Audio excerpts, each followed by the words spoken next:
everybody. How you doing? I'm Dave Rubin. This is the Rubin Report. It is May 22nd, 2025. We are live streaming on Rumble, YouTube, and Locals. Share, subscribe, tap that notification bell, and we will have a post-game show for you today. Apologies we did not yesterday, but I was on Piers Morgan Uncensored, smacking around some jihadists and Marxists. I think video of that will be up today, so rubinreport.locals.com about 30 seconds after the show. And quick reminder, next week, heading to Budapest, Hungary, on the Don't Burn This World tour, I will be at the Danube Institute. We're doing a live Rubin Report. I've got like 10 or 15 guests. It's a 2 or 3 hour bonanza. I think a couple tickets are still available. That's May 29th. May 30th, if you want to join us, also in Budapest, I will be at CPAC June 2nd. Then we jump over to Israel for about a week. I'll be in Tel Aviv on June 2nd and June 4th in Jerusalem. And then later in the year, Australia, and a bunch of other things that we'll be adding throughout the year. And there is a QR code on your screen. What you do with it, I have no idea, but look, it's got all those different little boxes and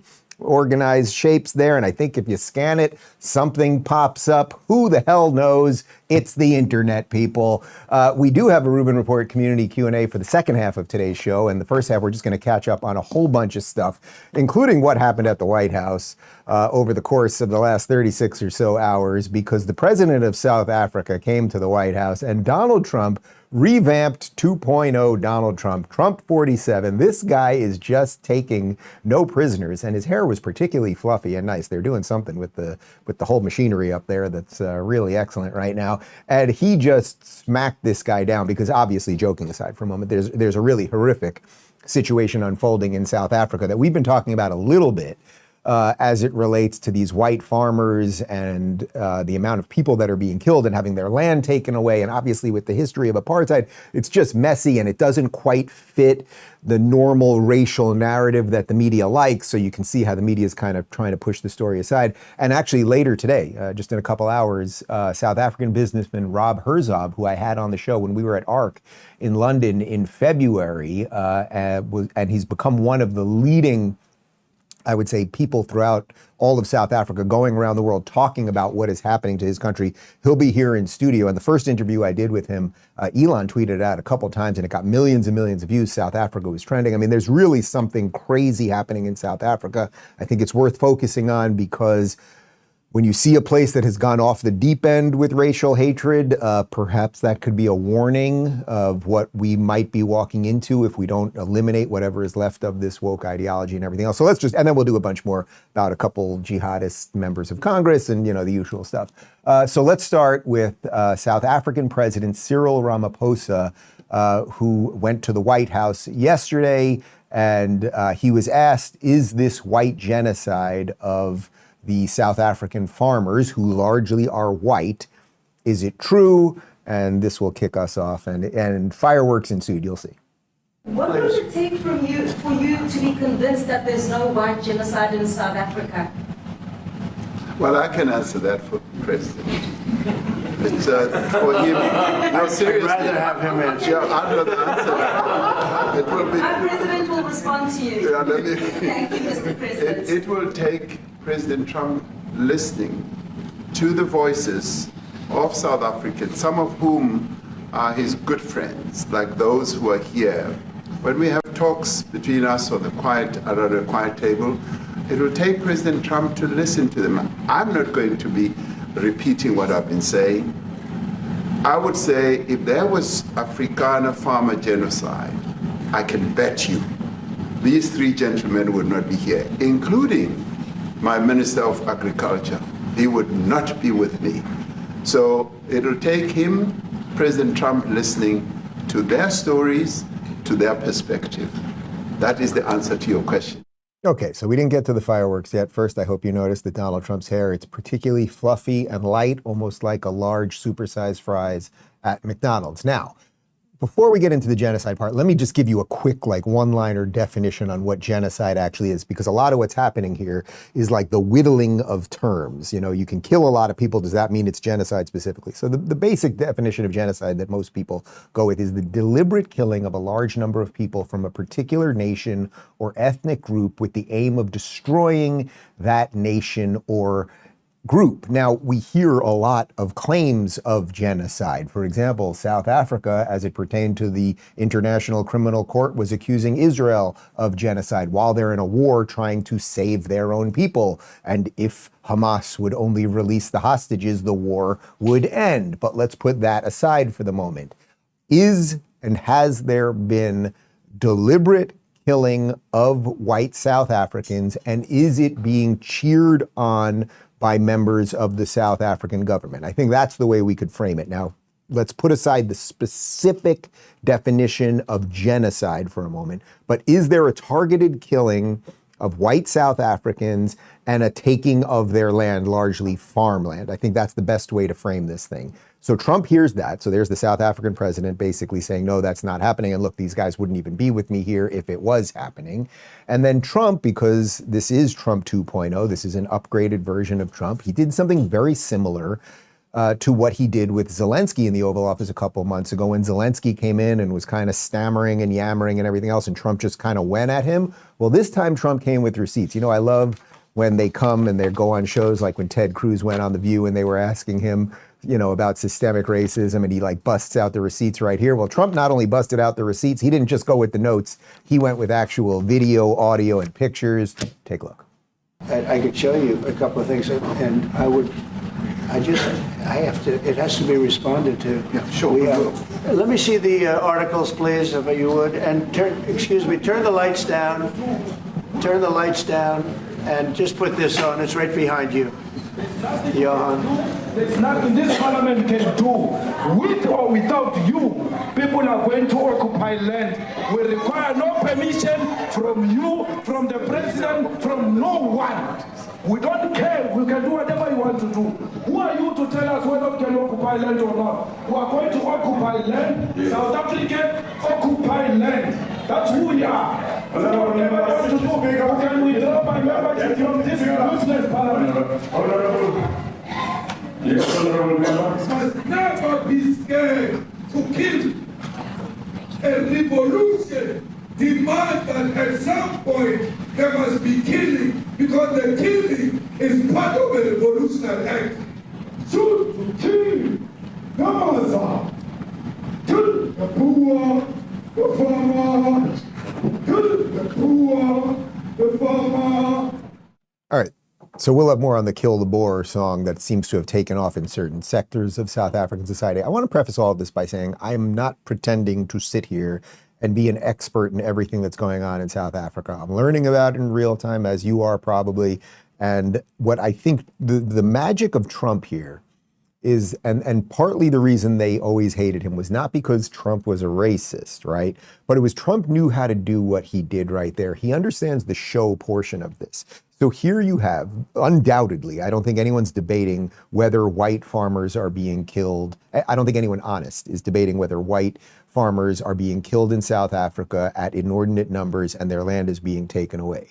Then you have the president of South Africa that comes in and basically says, no, this is not a genocide. Now, again, he might just be playing with the word genocide. He's not denying that these people aren't being killed, right? Then Trump comes in and he shows videos of members of parliament basically calling for killing and saying we have every right to take this land and everything else. And of course that is to the backdrop of a country that's only a few decades off apartheid and everything else. It doesn't excuse you from killing people today, but it gives a little context, I would say. Trump then went further because then he started showing articles out of South Africa that are calling for the death of white South Africans. These are articles over the last few days. Death of people. Death. Horrible death. Death. I don't know. To pick anyone. White South Africans are fleeing because of the violence and racist laws. And this is all. I mean, I'll give these to you. So when you say, what would I like to do? I don't know what to do. Look at this. White South African couples say that they were attacked violently. President Trump, when will you go and see for yourself if it is? Well, I could do that. Look, here's burial sites all over the place. These are all white farmers that are being buried. You know, just to personalize this for a second, I have family from South Africa, and most of them have left. Some of them are Holland, some of them are in the United States now, and a few of them are in Israel. There's a limited amount of places that you can go. So Trump, again, bringing the receipts. Now, I'm really trying to give the devil his due here. So they're killing these people. He's showing you articles of it. He's showing you video of the ramped up rhetoric, which we have right here in the United States right now, which we'll get to in a moment. But that doesn't necessarily mean genocide. That's why I'm trying not to get hung up on the word genocide. But now I want to show you the difference between what happens when the president of South Africa, who, let's just say his hands are not perfectly clean if we're trying to be as fair as possible. The difference between when he shows up with Donald Trump, as we just showed you, versus when he showed up and chatted with, well, an elderly man who was pretending to be president, who we actually don't know if he was really the president or doing any of the things, but he was a man, let's just say an older man who he was sitting with in that same room that he was just sitting with Donald Trump. We were talking before you came in about how magnificent I think your country is. I spent some time in my campaign, which lasted for years against apartheid, to visit your country, and it's magnificent. And, it's an honor to welcome you to the White House. I've been looking forward to this for a while. The United States and South Africa and your government have the same value set that I've long been inspired by the long struggle of freedom and justice. And one of the great moments of my career was when the first time Nelson Mandela came to the United States. He came by to say thank you, because he heard I had been stopped trying to get to visit him and to see him in prison. These are burial sites right here. Burial sites, over 1,000 of white farmers, and those cars are lined up to pay love on a Sunday morning. Each one of those white things you see is a cross, and there's approximately 1,000 of them. They're all white farmers, the family of white farmers. Okay, so I'm going to quickly do a fact check of Donald Trump there, but first you can already see the difference, right? So this guy comes to the United States, sits in the Oval Office with Joe Biden, and Joe Biden, of course, talks about the history of Nelson Mandela and blah, blah, blah, and that's all just fine and good and great, right? But there's no criticism, and this has been going on for years with the white farmers, the taking of land and the murder and all of this stuff, but there's no commentary on any of that. Then Trump comes in, it's very different. But I do want to fact check Trump on something there, because those crosses actually don't each represent a death. They were temporarily displayed during a protest procession over the murders of Glenn and Vita Rafferty, who were killed on their farm in Normandy, and that's according to ABC News. So not every single one of those was a death, and it's a little unclear. We did some checking before the show to figure out exactly how many deaths have occurred. But now I thought this was interesting. This is about 15 seconds long. Elon Musk was there. He's stepping away from his duties at Doge, but he is going to be involved to some extent with the government. And of course, he is South African. That's right. Elon Musk is an African American. And he is not happy with what has happened to his former country and the way they are treating white people there. And watch this video, about 15 seconds, little audio that's going to up the emotion a bit, just as you see him stare down the president of South Africa. Tremendous complaints about Africa, about other countries too, from people. They say there's a lot of bad things going on in Africa, and that's what we're going to be discussing today. When you say we don't take others, all you have to do is take a look at the southern border. We let 21 million people come through our border. Totally. All right, so again, as a non-expert in this, and I will be sitting down with South African businessman Rob Herzog shortly today, and we'll have that up next week while we're traveling. I want to learn more about this. I will continue to learn more, and I will try to present it as honestly as possible. But I think if nothing else, what your takeaway could be right now is clearly something bad is happening in South Africa. It doesn't matter the skin color of anyone. If people are being targeted and they're white, it's bad because they're white. And if people are targeted because they're black, it's bad because, you know what I mean? Like, we all get all of that. And clearly that is happening there. But I guess maybe the meta version of what's going on here is that we just have a very, very different United States of America right now. Donald Trump And this administration is a 180 from the previous administration, which again, we don't even know who was running. Here's Fox's Peter Doocy on that. And it's worth pointing out that is definitely the most awkward Oval Office meeting since Zelensky was here. It ended a little bit better because I can see the vehicle. It is not leaving. The South African delegation is not leaving early. They will be sticking around for lunch. But really, when you watch that, it seems like the Trump foreign policy doctrine is a lot like the old slogan for the MTV show The Real World, where people stop being polite and start getting real. And that's what we just saw from President.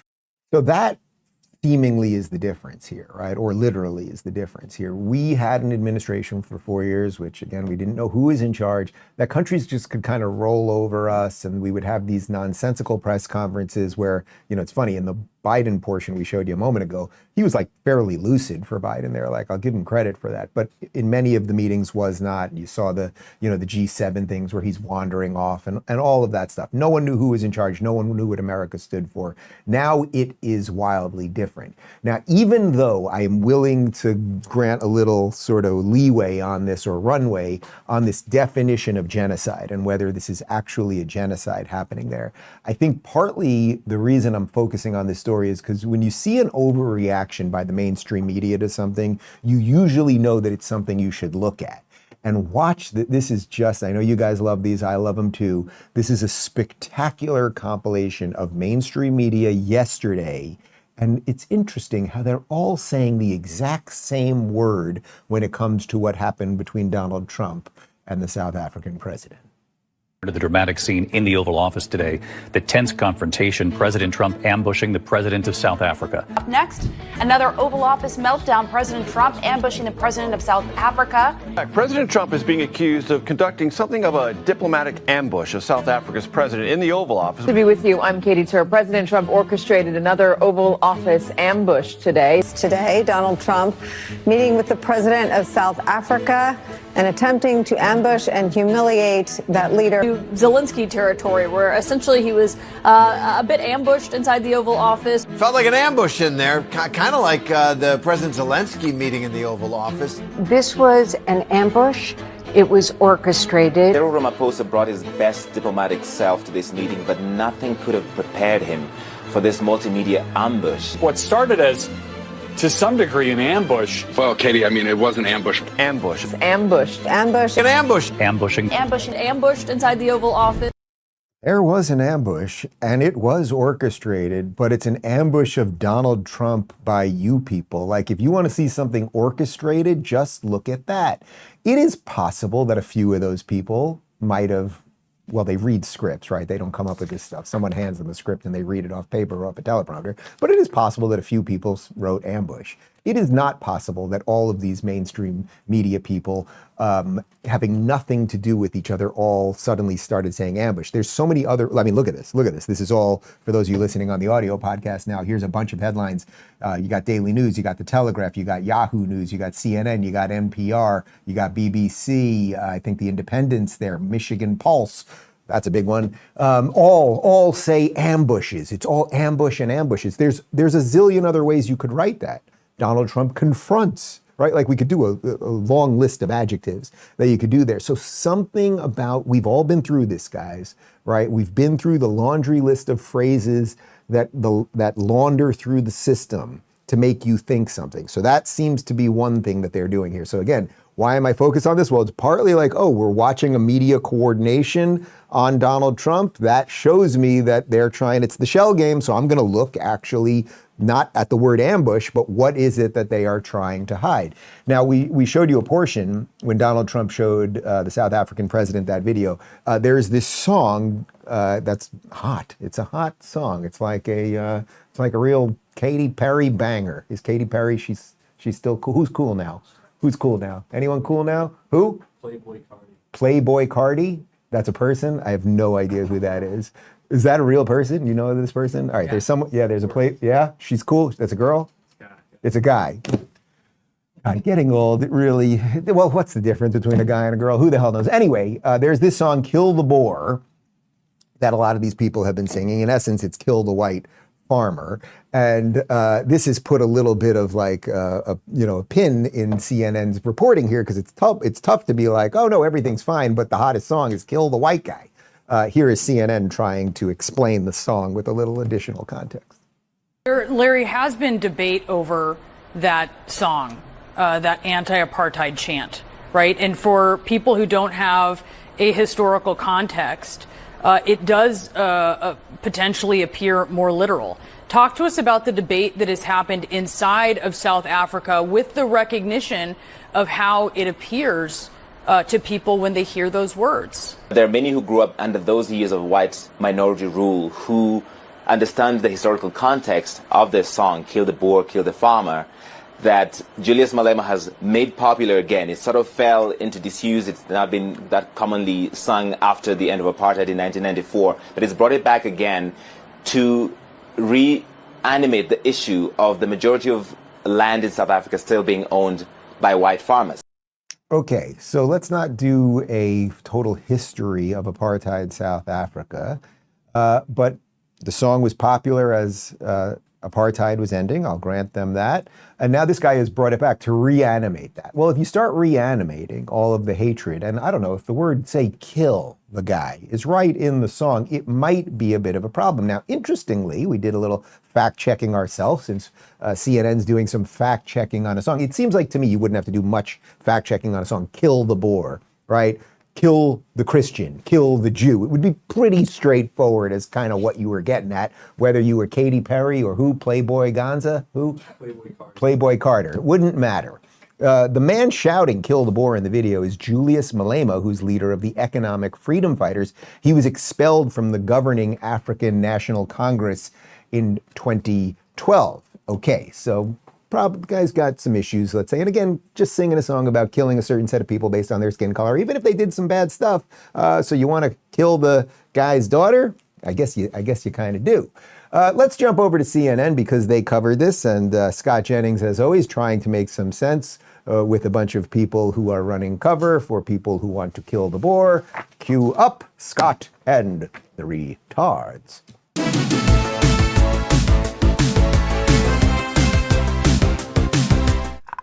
I mean, Scott, you're saying it's not true that some white farmers have been murdered? No, it's not true that there is a genocide against white Okay, farmers. whatever you call it, have white farmers been murdered? Actually, how many have violence been committed against white farmers? How many white farmers? Hold on a second. How many white farmers have been murdered in South Africa? Several. I mean, they asked. No, how many? How many? I don't know. Several. I know why you don't know, because those numbers don't exist broken down by race. I mean, I know this. I wouldn't trust the South African government to tell me. I know that. How many black farmers have been murdered in South Africa? Look, you guys are so triggered over 59 people. No, I'm not. After we left 20 million people in the country. I don't know why you're so triggered. Haven't even brought up the people, the white people that Trump picked out because they were white and told them they could come to the country. How much racial killing are you going to condone? Okay, so first up, as I always say, Abby Phillips, she's just like the dimmest bulb on television, right? I don't think she's racist the way I think Sunny Hostin's racist. I don't think she's evil the way I think that Anna Navarro's evil, or like mentally unhinged and stoned like Whoopi. She's just dim. Like, you just look in her eyes and she's dim. And you know she'd be taking the complete opposite position if the skin color was different. But she is sort of hitting a point that I made up the top. I don't want to get lost in the word genocide in this case, because it in some sense it's irrelevant. If there's a targeted killing of this group of people who largely happen to be white farmers, it's not good. That's what Scott's trying to say, right? So they just do this shell game with everything. We do have a little bit more info on some of the numbers if you want some of them. Pull the tweet up here. So this is from a Twitter account, but we'll give you a little context. From Latink's Adjacent Doctor, it's sort of a funny name, but white farmers make up 44,000 people in South Africa, or 0.066 of the population, less than 1% of the population. So white farmers are being murdered at a rate 1,500% of their population. It's the literal definition of racial violence. And then what the account is doing is retweeting PBS News, which says white farmers have been murdered in South Africa. But those murders account for less than 1% of more than 27,000 annual murders nationwide. Experts said the deaths do not amount to genocide, and President Donald Trump misleads about land confiscation. Leave that up for just a second. So what PBS is doing it's not that PBS is lying, but it's the subtext because they're not giving you enough context. So what they're saying is white farmers have been murdered. Okay, fine. No one's denying that, as I said up top. But that number is less than 1% of the total murders, except if you take up the fact that there are 44,000 people that are white farmers in South Africa. It's less than 1%. So the murder rate is 1,500% higher than the population rate. Again, whether you want to call that genocide, it seems a little genocide-y actually, if a specific racial group is being killed at 1,500% its population. Like, it seems a kind of genocide-y, especially to the backdrop of Shakita Bonanza singing Kill the Boers. This reminds me that of this line that we've shown you many, many times over the last year or so from Elon Musk. You are the media now. So you can either trust all of the people that we just show the boxes again, the headlines again, just real quick. Can you just throw back to that quick? You can either trust all of those people who coordinate all of this messaging. And I'm not saying everything in all of those articles is a lie. I'm not. But you can either trust something that seems very centralized, that has lied to you about COVID and Russia, and all of those things, or you can try to get some truth by pilfering through the digital landscape. And that's what I'm trying to do, again, as a non-expert in this, and I will learn more and talk to more people that are experts and that are living through this stuff. Or you can just buy the state line on this. And you can ignore the numbers and everything else. Like, that really is up to you. We'll connect this to something really horrific that happened in Washington, D.C. last night back here on our shores. But first, gravity to fire. You guys know I'm all about logic and reason, and here's some simple logic. If your feet are killing you at the end of the day, you need new shoes. That's why I love G-Defy shoes by Gravity Defier. Their patented Verso Shock technology absorbs harmful shock, returns energy, and is designed to make walking, running, and standing feel effortless. Whether you're out and about or just on your feet all day, G-Defy makes every step better. Right now, my listeners get 30% off orders over $120. Just text Rubin30 to 91888 or visit G-Defy.com and use code Rubin30 at checkout. Use logic, choose comfort, G-Defy.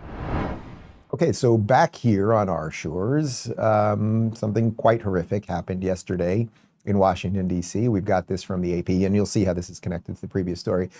2 staff members of the Israeli embassy in Washington were shot and killed Wednesday evening when leaving an event at a Jewish museum, and the suspect yelled, "Free, free Palestine," after he was arrested, police said. Israeli Foreign Minister Gideon Sa'ar identified the victims as Yaron Lashinsky and Sarah Milgram Lashinsky. Lashinsky was a research assistant, and Milgram organized visits and missions to Israel. They were leaving an event at the Capitol Jewish Museum when the suspect approached a group of 4 people and opened fire, Metropolitan Police Chief Pamela Smith said at a news conference. Now, before we get into a little more specifics about those 2 people, and at least one part of this will either surprise you or not surprise you, but it's an interesting note to the story. Here, they did catch the shooter. The shooter did not get killed after. And here is this disgusting, awful human being who is now they're already researching his Twitter accounts and everything. I mean, he's a far-left maniac. His name is Elias Rodriguez, and here he is being taken into custody. Outside!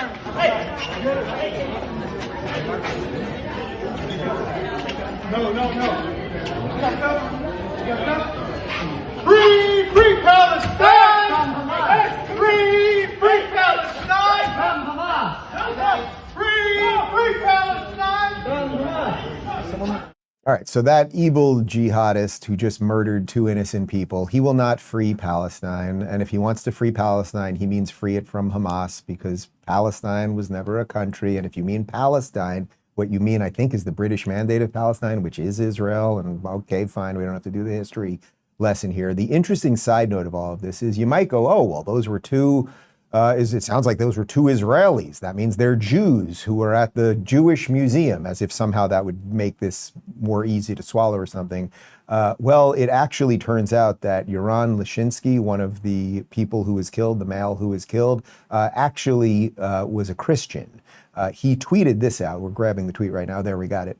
He tweeted this out. This is obviously a couple of years ago. So this is before, no, this is right after October 7th. No. Sorry, this is before October 7th. He wrote, Israel is the only place in the Middle East where Christians can thrive. Not perfect, but livable, speaking as a Christian myself. As for the rest of the Middle East, I would say it depends on what direction the Muslim world develops, more moderate or more fundamentalist. Let's put aside the large context of the tweet. I just think it's an interesting side note here that he was a Christian. He happened to be a supporter of Israel. There's literally hundreds of millions of people like that. But a Christian was killed. And here is where I would nudge some of my, let's say, colleagues or online creators on the right who have been very critical, I would say, of Israel, unnecessarily so. You might want to at least defend this Christian man, if nothing else, right? If it had been two Jews and you maybe wouldn't have covered the story, well, it was a Christian in this case. And now if you want to see something truly, where's the puke bucket? I'm going to need the puke bucket for this one because I may actually puke on this one. If you want to see something disgusting, Ilhan Omar, who is a jihadist, she should not be thank you.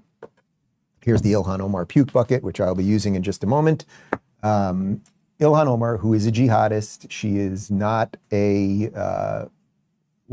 she's not a America-loving citizen of this country, although she is a citizen.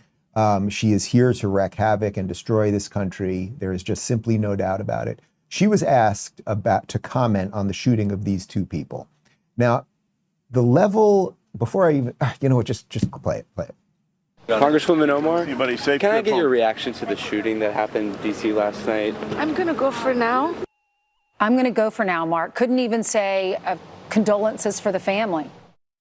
It is so absolutely extraordinary. I almost don't know what to do other than I will use the Ilhan Omar puke bucket, but not on camera because I don't want to put you people through that. Do you understand? All she had to do, it does not matter what you think about Israel or Gaza or Hamas or the Jews or the Muslims or the Christians or anything else. Two people were murdered in the city that she's walking around in right there, probably within a mile of where she's at, right there, right? She's at the Capitol and the museum is probably right there, within probably a quarter of a mile. Someone walks up here, can you just say something about it? All she has to say is, well, you shouldn't kill people. She didn't even have to say, yeah, you shouldn't kill Jews. You shouldn't kill Israelis. She didn't have to go that far. That would be a bridge too far for a jihadist like her. But you could just go, shooting people on the streets, I don't know, right near the Capitol and the White House and everything. That she could not even do that. She is a vile jihadist cunt. That is what she is. I'm sorry. No, I'm not sorry, actually. I'm going to say it again. Ilhan Omar is a vile jihadist cunt. She wants people to die, and she is ushering in a racial situation in this country that is the complete antithesis of what America stood for. Everyone's ancestors came here to put aside the tribal shit. Right? And you can have your beliefs and all of those things. You guys all know that. She is here to usher it back in. If you cannot, forgetting as a congresswoman, as a decent human being, if two random people, it does not matter what they believe. If I heard a story of two random people who walked out of a let's say, Lebanese falafel shop in Miami and got shot, and someone yelled, whatever, and someone said to me, Dave, how do you feel about that? You can't kill people. It has nothing to do with their political beliefs or anything else.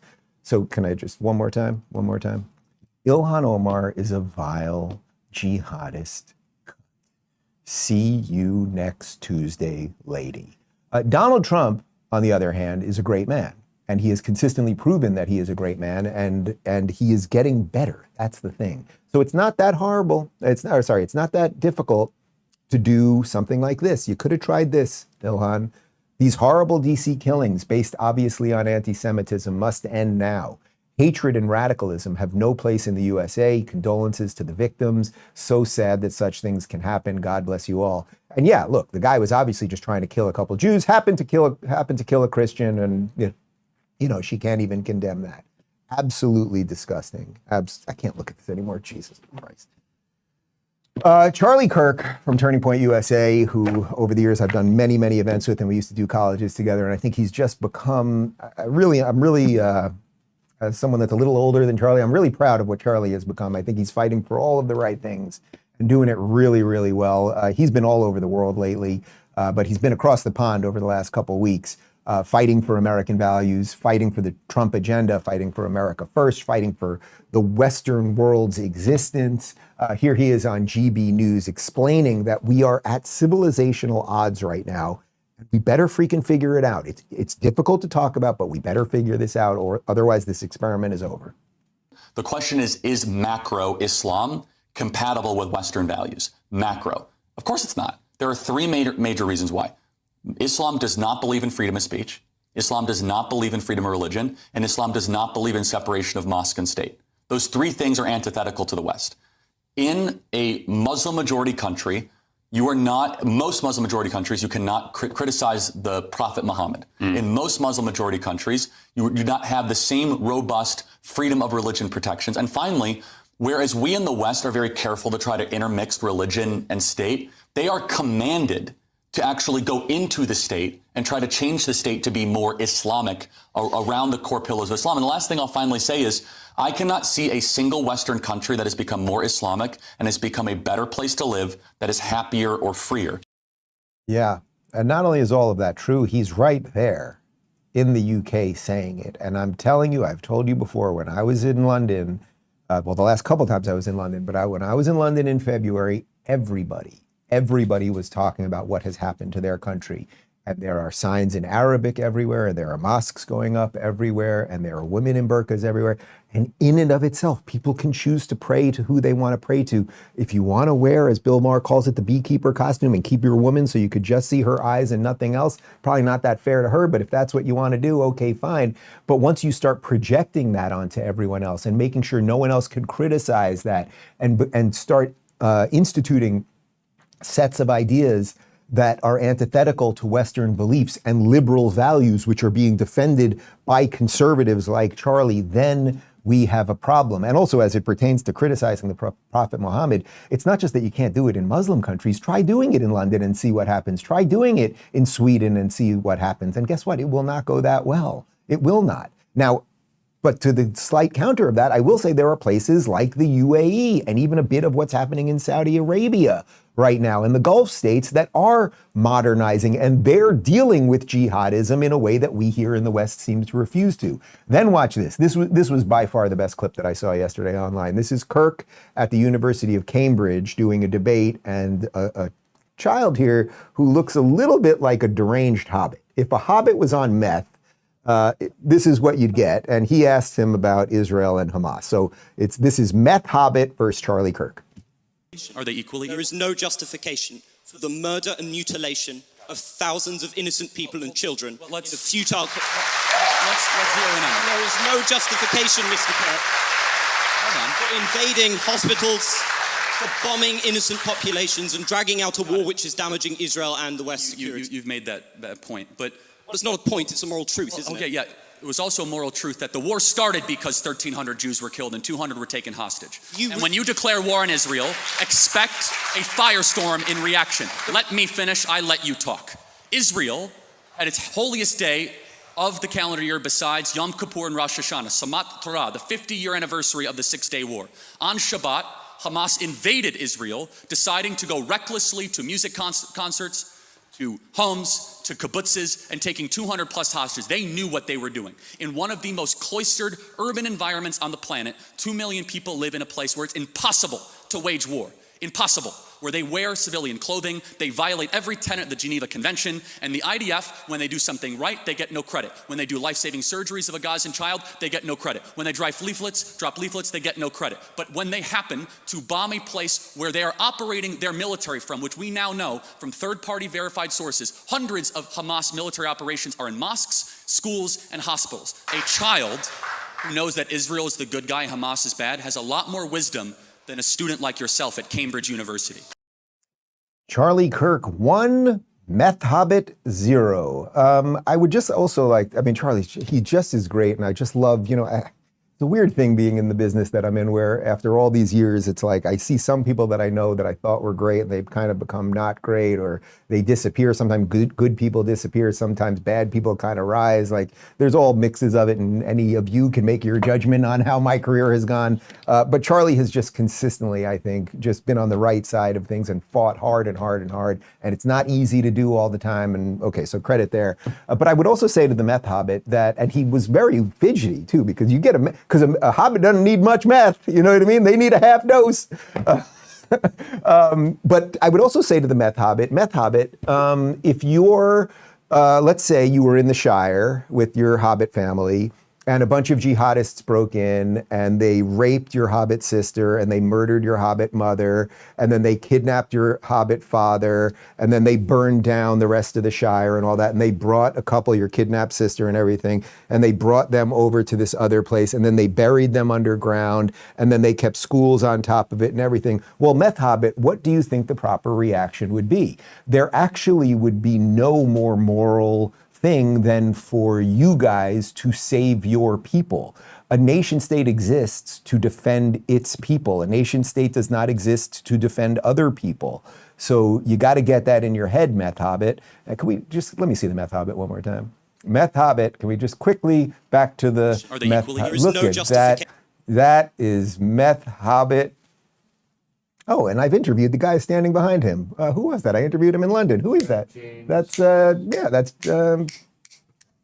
we'll get it. James Orr, yeah. Anyway, great work, Charlie, meth hobbit.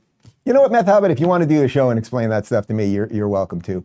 Now let's continue, because all of these, you can just see that these things are connected. If we are going to unearth ancient hatreds, if we are going to call good bad and bad good and all of the things that we do backwards, we are going to reverse I don't know, let's say 300-year project post-Enlightenment when we put much of this ancient hatred stuff down. Now, there's a certain set of people that want to bring it back. It's the Marxists and the jihadists, and they're working together. That's why the Ilhan Omar jihadist types love the retarded, genderqueer, penis, vagina people. What a show we're doing today. I got thumbs up from Joseph there. More with the penis or the vagina. Let's jump over to Columbia, because it's a bastion of our psychosis here in America. Columbia University, I'm talking about, of course. And they had their graduation. So these are children who paid often, 80, 100 grand a year to go to Columbia to learn how to wear the keffiyeh, which I saw a meme this morning. It said the keffiyeh is basically the hipster swastika. That's how I'm going to refer to it now. But the whole place has just become just a cesspool of anti-American evil. And some interesting things happened here, because here's the Columbia president giving a speech at graduation, and she's mourning the absence of Mahmoud Khalil and some stuff, but some of the audience is not with her, which makes you think that maybe some kids in college actually have brains. I'll be damned. And let me also say that we firmly believe that our international students have the same rights to freedom of speech as everyone else, and they should not be targeted by the government for exercising that right. And let me also say that I know many in our community today are mourning the absence of our graduate, Mahmoud Khalil. United States in uniform, thank you.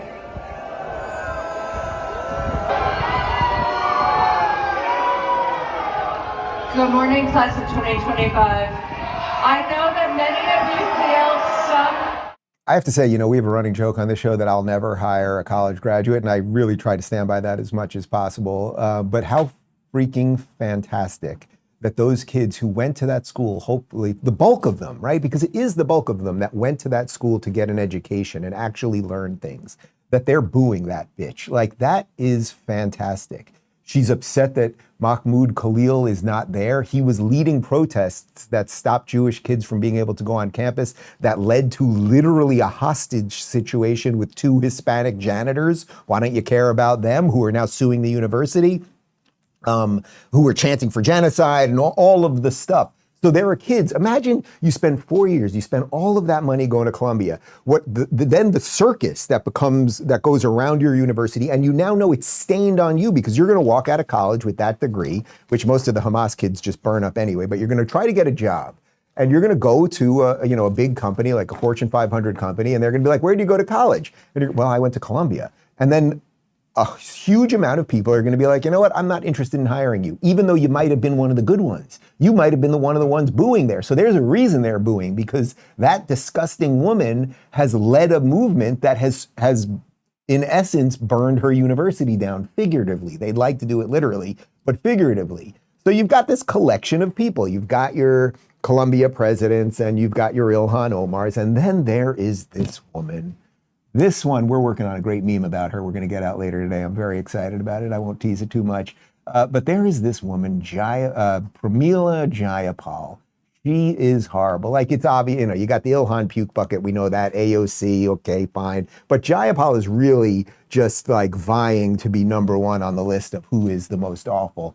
So, you know, we showed you some clips yesterday of Marco Rubio at a Senate hearing and a congressional hearing where they're just trying to grill him on everything. And he just has become an absolute all-star in dealing with these jihadist and anti-American lunatics. So here's Jayapal, because what do Democrats do? They always defend the bad guy. So here she is going off trying to defend why we're revoking student visas. Now, just remember, if you were an American student and you were in literally any other country and you were leading protests against that country, do you think they'd let you stay there? We all know the answer. But for some reason, in America, you're supposed to get all of our rights and all of our defenses while you try to burn the place down. Rubio is just not having any of her bullshit.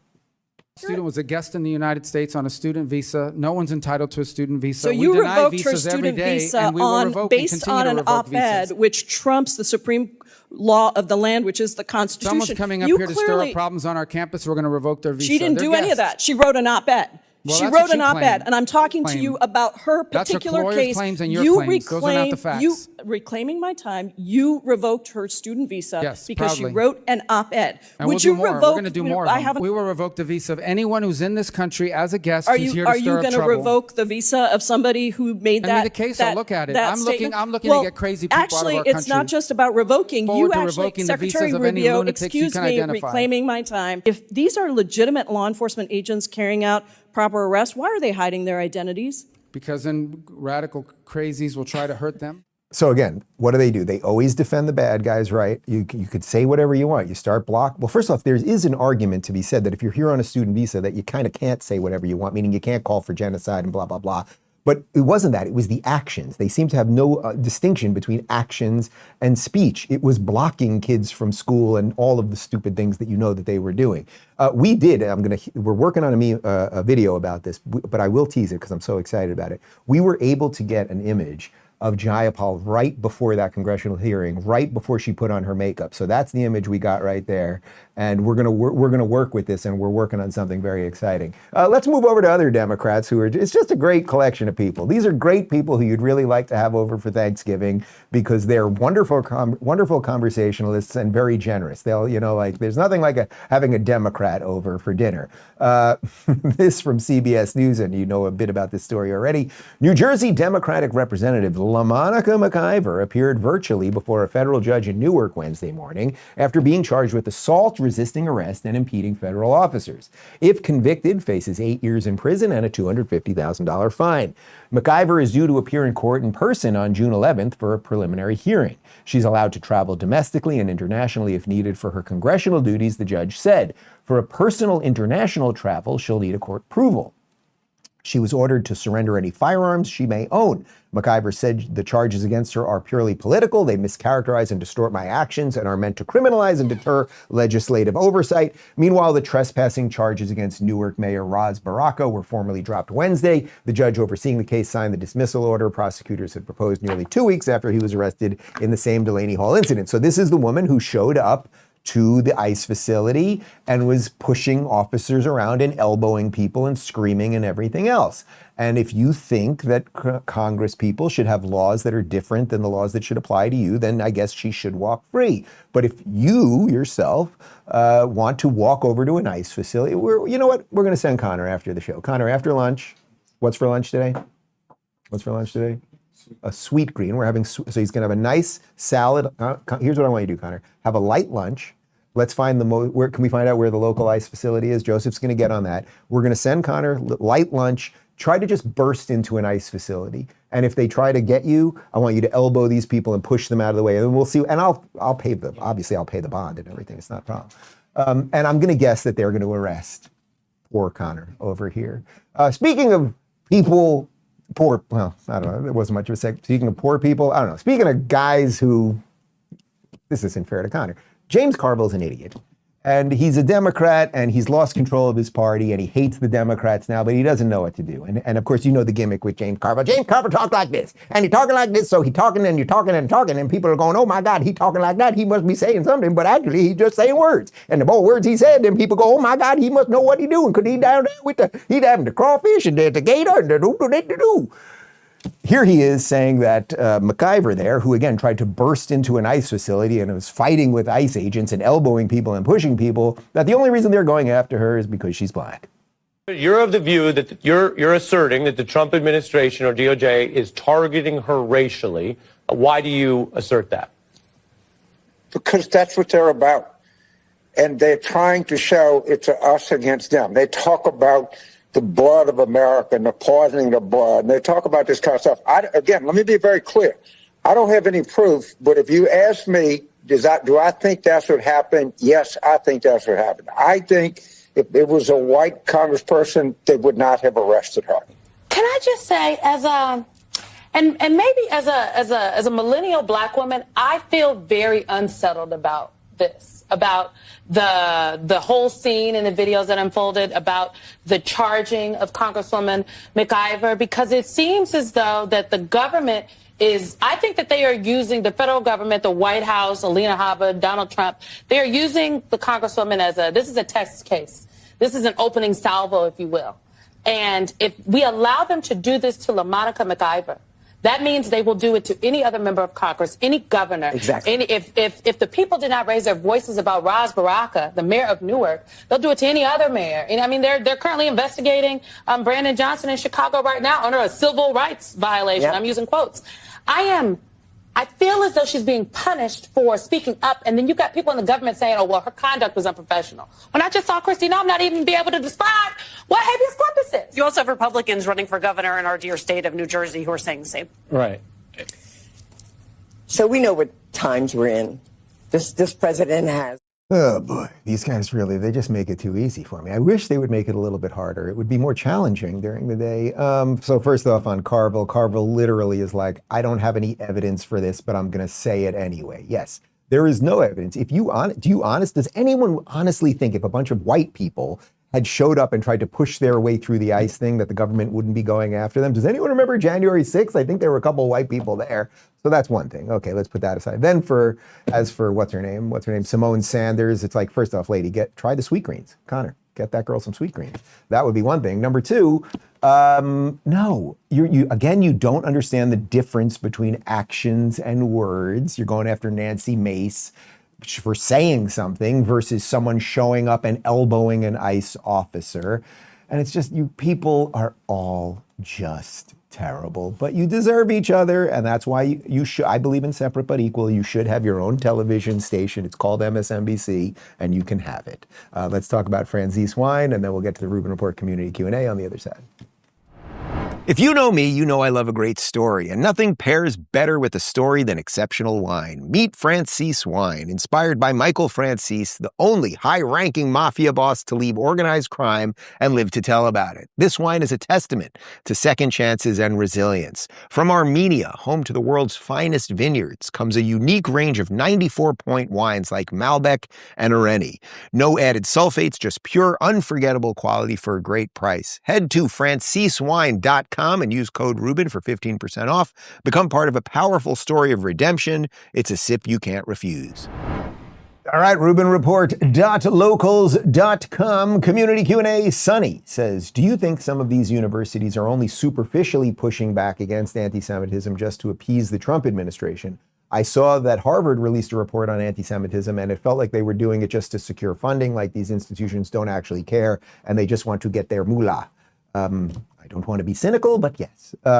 These places are institutionally rotted, and they were not going to fix anything, obviously, until Donald Trump or the administration or there was enough public pressure or anything else. You know, we know that for the most part, they don't mean this because even some of these DEI departments that have been kicked out of these schools, we know they're now rebranding in other ways. We've also seen all sorts of videos of school administrators basically being like, we can't call it DEI anymore, so we're going to call it this, or we're going to use social emotional learning instead. So and that's really what the problem with wokeism is it is a parasite that takes over the host. So even if you change the name, you know, like a leopard by any stripes is still a leopard. Like it just is. So yes, I don't think most of these places are reforming. But that being said, there was a reason that we showed you that video of Columbia, because to hear these kids boo that bitch was great. They went there to learn. And we do forget, and I do too, we do forget that some of these young people who go to these schools, it's a small minority of people who are doing this. And that's also the irony. It's a small minority, and yet you guys refuse to put it down. And yet there's all these other kids, and I'm gonna guess it's probably 90% of the kids who are good, decent people who just wanted to go there to learn. And as I said before, you've now ruined part of their future, because I'm telling you, there is going to be an awful lot of people in HR who will look at their resumes and Harvard, Columbia, Yale, no freaking way. Get me the trade school kid, or get me the guy who didn't go to college. And in some ways, you guys all deserve it. Kolura, something to that effect, says, what's on your summer reading list? So, you know, one of the things that's been tough for me over the last couple of years is things have gotten so busy and we've spawned off a couple other businesses and the kids and everything else. I just simply don't get to read as much as I like to. In the old days, I read every single book of every single person that I would interview. Like, I made sure that week to read the book, and I just simply don't have the time to do it anymore. But of course, I'm going off the grid in August, 9th year of doing it. We're still figuring out some of the travel arrangements and what we're doing and all that stuff. But for sure, I am not reading any works of nonfiction. I do not do August for that. I think that I'm going to do a little bit of fiction, and I'm going to go back to two books that I have, one of which I haven't read for probably 30 years, which is Brave New World. I think I'm going to read Brave New World. I read it when I was in 7th grade. And I only read it once, and I remember my 7th grade teacher basically being like, you're way too young to read this. And I loved it, but I don't think I fully understood it. Now, as the years have gone by, you know, like the idea set, and, you know, as we enter now this AI age, and as we enter genetics, all of the things that we're going to be able to change about ourselves and everything else, like, I'm very much looking forward to reading that. And then I'm going to do one that I haven't read for I did reread it, I think about 7 years ago, but I'm going to reread it again. It's an oldie and a classic, and you'll see where I'm going, because it's not that far from Brave New World. I'm going to reread 1984, obviously the George Orwell classic. I think I read it about 7 years ago. I did a PragerU video on it with Michael Knowles, and I reread it. It took me about 2 weeks. I think I'm going to do those two. But really, what I try to do, like, if we're just sitting on the beach, I'm just trying to disconnect. I am one of those people, like, I can sit on a plane and not do anything, and I'm completely fine. I can sit at the beach and I don't have to look at I don't have my phone in August, but I don't have to read. I don't have to look at a magazine. Like, I can literally just sit there, and I'm telling you, I do it. I can feel it. I can, like, visualize it in my mind. Like, my mind is like a file cabinet. There's a lot of stuff in there. There's family, there's friends, there's current events, there's work, there's finances, there's all the buckets. And I kind of just go through my mind every day, and I'm like, all right, I can put this one aside. Oh, I need to think about this one a little bit differently. And I just do it for a month. And it really is one of the reasons I've been able to stay sane in all of the years doing this. Tarpon says, if you could swap positions with any US official right now, who would it be? Ooh, if I could swap positions, that means that they're going to take this gig and I'm going to take their gig. Well, who could do that? You guys want Bobby Kennedy to do this every day? This is the Rubin Report. No, sorry, love you, Bobby, love you. No, that would be a bit much. Whose job? Let's just first do it the other way. Whose job would I want? Well, I do like the idea of Secretary of State, but Rubio's doing a great job. But the idea of representing the country, not being the president per se, but representing the country on the global scale and communicating the ideas of the administration clearly, I think I would probably be quite good at that. And I do like getting into some of the confrontation and stuff. Again, if you see later today, my Piers Morgan Uncensored yesterday, like, I'm debating two of these just like nothing dingbat leftists, and it's not hard to do. It's actually kind of fun. Michael Knowles was on my side, so that made it more fun. So I do like some of that stuff. So Secretary of State might be fun. Could Rubio do the show? He's not the funniest guy, so Rubio would be a little stiff for our purposes. Who in the administration could do a little bit of this? Tom Homan, this is the Rubin Report. You're all fucked, and we're coming for you. That would be it. Lauren says, why did all the Western leaders participate in the Grand Illusion, and to what extent was their involvement? Biden met with kings, presidents, and prime ministers at economic forums, summits, but as far as I know, none of them blew the whistle about Biden's decline. Did they also know about his advancing cancer? You know, this is a great question, and it's partly why there's so much craziness around Jake Tapper's book, which I can already see the next questions about that. That like everyone was kind of in on it. So I think the answer to your question is, well, first off, it's probably different for every person. So, right. So like Maloney, you remember that G7 summit that I referenced earlier, where, Biden starts wandering off and everybody's looking at him and Maloney kind of grabs him. And you can see she's like a little more like, something ain't right here, guys.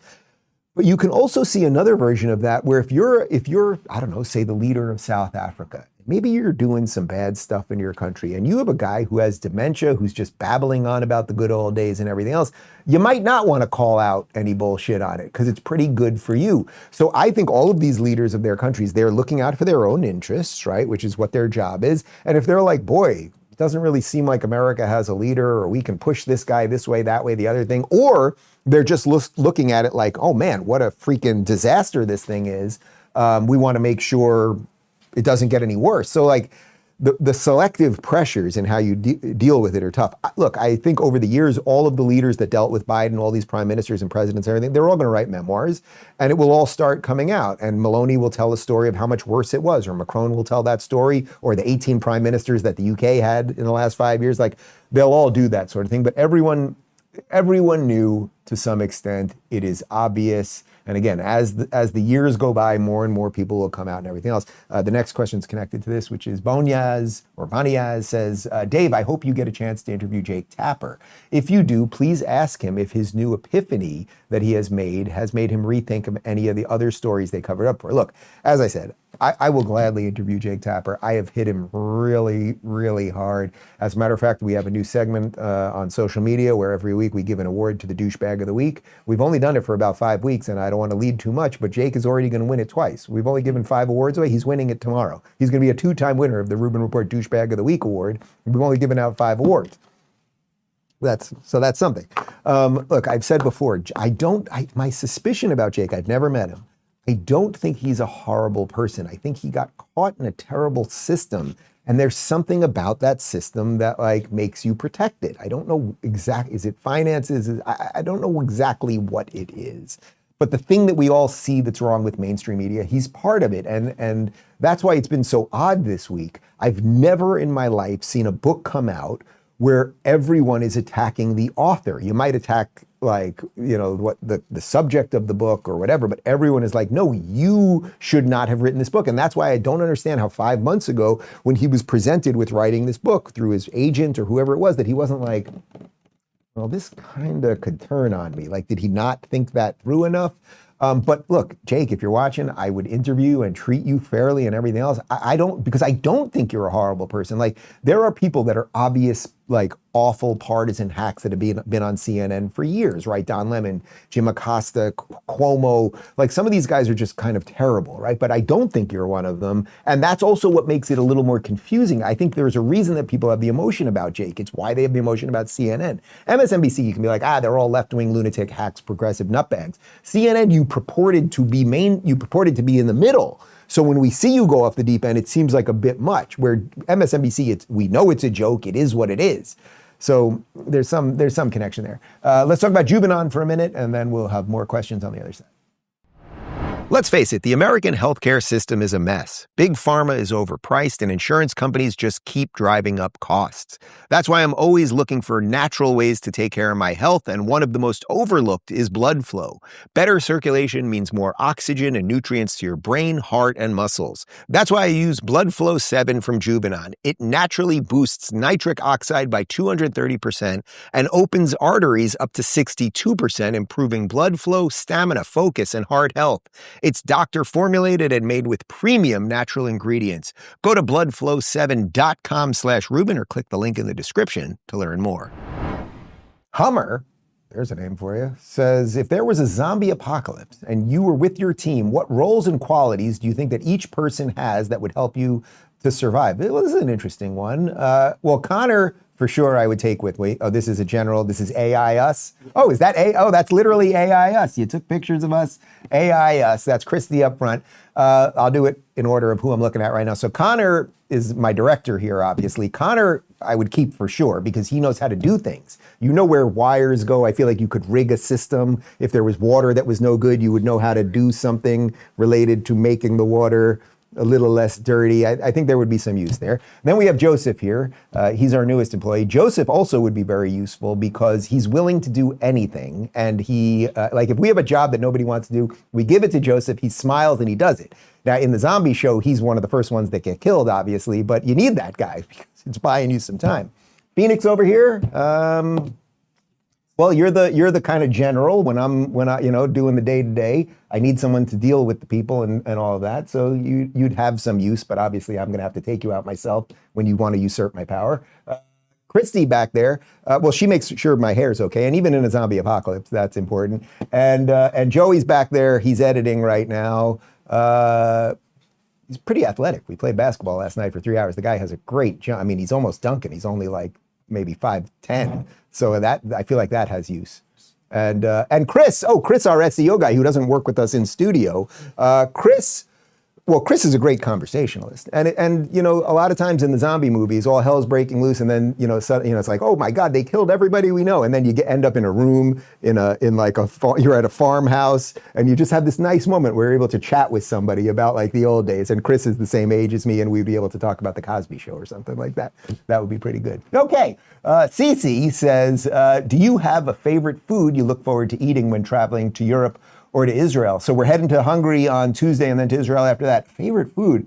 You know, I just love food in general, and I've really been doing the carnivore thing like out of control lately, and I'm probably at my like slimmest and most svelte in, I don't know, it could be 10 years or something. I've really just been doing red meat and veggies. That's pretty much it. Haven't really been drinking. So, you know, well, I mean, I have my tequila on the weekends, but like I've just been on a nice run because because when I go out on the road, like I want to eat. Like we're going to be in Hungary. I will have all of that Hungarian goulash and all of that other stuff. I will have some of their sweet Hungarian wine that we had last time and all that good stuff. And in Israel, I mean, the hummus is amazing. The shawarma is incredible. Like their food scene in Tel Aviv is, actually, I thought the food scene in Jerusalem might have even been better than Tel Aviv. I don't know that there's any like one specific, you know, you give me like, go to like the market in Tel Aviv and find like sort of a hole in the wall shawarma place. It doesn't have to be a fancy place, but just with like 3 guys and it looks kind of like grungy and whatever, like that's where you're going to get the best stuff. So I'm excited for that.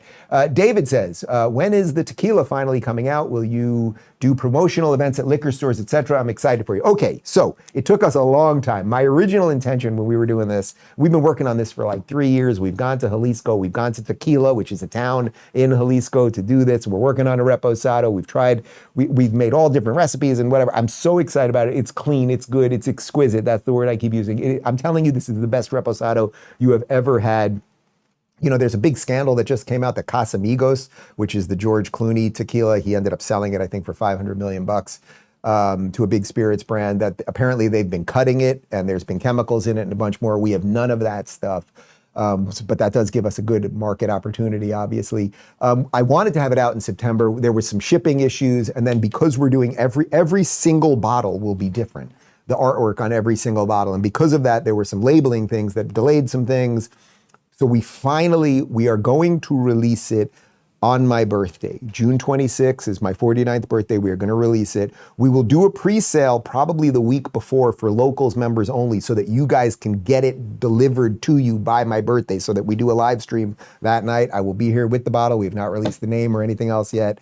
And you'll be able to drink it with me on my birthday. And then we're going to have a big birthday party release thing over the weekend.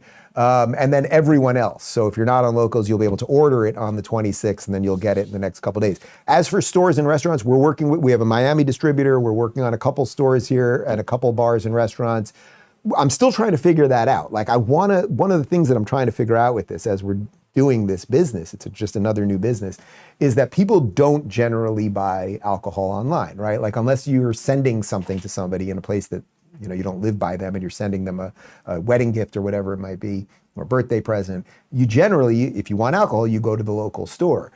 the world is just changing, and it's changing fast. And I want to see, can we sell something in that I have a worldwide, although for now we're only selling in America, but in that I have a large audience that's all over this country. I want to see, can we do this? Can people wait a couple days and then get the tequila? And is that something that works for them? But I promise you, it's a wonderful, wonderful product, and I'm really excited for it. Glenn says, you said Temple of Doom is your favorite Indiana Jones movie. How? Why? Don't you know Raiders of the Lost Ark is the greatest movie ever made? The Last Crusade is pretty great too. The two in this century don't count. Okay, so we will completely eliminate Crystal Skull, which was absolutely horrible, and it's a stain on Steven Spielberg and George Lucas to whatever extent they were involved in. That was the fourth one. This last one, Dial of Destiny, it's not terrible, but it's completely forgettable. They do a nice thing at the end to wrap up the story, but you're right. Let's just shelve those two. Raiders of the Lost Ark, first one, what year? Give me a year. I'm going to guess around 1982, 81, 82. I saw it, so I was only 5 or 6 when it came out in the theater, so I probably didn't see it till I was about 10 years old or something. It's an incredible movie. I mean, the opening scene, like when he's going and you know, the whole swap of the piece of gold or the gem or whatever it is, and the giant boulder, and I mean, it's perfect, and the snakes and everything. It's a perfect movie. It is perfect. Temple of Doom, and maybe it had something to do with the age that I saw it at or something else. First off, the opening scene in Temple of Doom is even better. The opening scene where they're where are they? In Shanghai or somewhere there, and that musical scene with Kate Capshaw, who was Steven Spielberg's wife, and then Kali Ma and the monkey brains. Do we have the monkey brains? I mean, that whole scene. Do we have a picture of the monkey brains? They're eating what's for dessert? Chilled monkey brains. Like, it is just perfect. And of course, what's his name from Goonies, who was short round. Dr. Jones. Oh, I'm being told show has to end. I guess we gotta go. We got a thing. We gotta go. Something happened. I gotta go. Gotta do some other stuff. Okay, thanks for watching. Post-game show or no? No post-game show. Can't do post-game show. Something happened. Something come up. I'll be back tomorrow. Goodbye.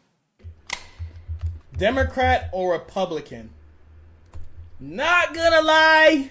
No pun intended. I lean a little bit more to the left. You feel me? Alright, that's not cool. Was those the towers, bro? No fucking way.